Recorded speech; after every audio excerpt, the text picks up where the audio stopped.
నూతన మాసంలో మనం అడుగు పెట్టబోతూ ఉన్నాం. ప్రతి మనసులో నూతన సంవత్సరం ఎలా ఉండబోతుంది, నా వ్యాపారం ఎలా ఉండబోతుంది, నా ఆత్మీయ స్థితి, నా ఆర్థిక స్థితి, నా ఆరోగ్య పరిస్థితులు, నా పిల్లల భవిష్యత్తు ఏ రీతిగా ఉండబోతుంది.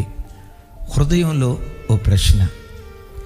2025 సంవత్సరంలో కొన్ని జయాలు దేవుడిచ్చాడు, చిన్న చిన్న అపజయాలు కూడా ఎదురు కాకపోలేదు. ఎన్నో మేలులు చేశాడు. ఆ మేలులతో పాటు కొన్ని చేదైన అనుభవాల గుండా కూడా దేవుడు మనల్ని తీసుకుని వెళ్ళాడు.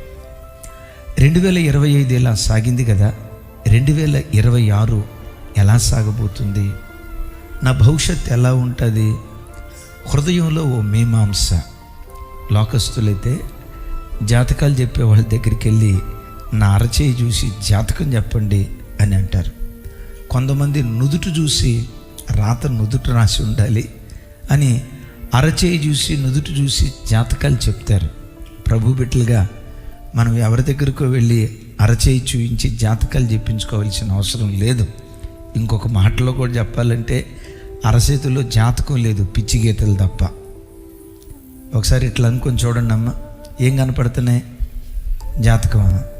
నీకు పలానా సంవత్సరం పెళ్ళి అయిద్ది, పలానా సంవత్సరం పిల్లలు పడతారు, ఆ తర్వాత నీ స్టారు తిరిగిద్ది, ఆ తర్వాత స్టార్ ఇటు అయిపోద్ది అని అరచేతులు ఏమైనా ఉన్నాయా?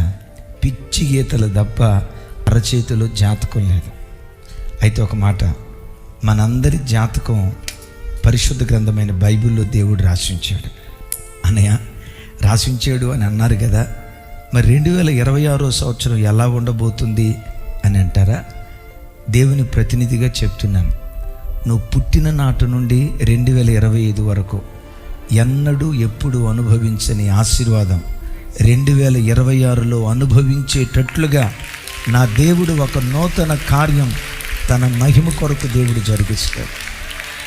గతంలో నువ్వెన్నడూ అనుభవించని ఆత్మీయ స్థితి, గతంలో నువ్వెన్నడూ బ్రతకని పరిశుద్ధ జీవితం, గతంలో నీలో ఎన్నడూ లేని ఓ బలమైన ప్రార్థనాత్మ 2026లో నీ మీద దేవుడు కుమ్మరించబోతూ ఉన్నాడు. ఎందుకో చెప్పంటారా? నేను ప్రకటించిన నా దేవుడు సంవత్సరాలు గతిస్తుండగా తన కార్యాలు నూతనపరిచే దేవుడు. ఏ సంవత్సరంలో నువ్వు పొందుకొని వృద్ధి, రాగల సంవత్సరం పొందుకునేటట్లుగా తన బాహుబలత నీ కుటుంబం పట్ల దేవుడు చాపునుగాక.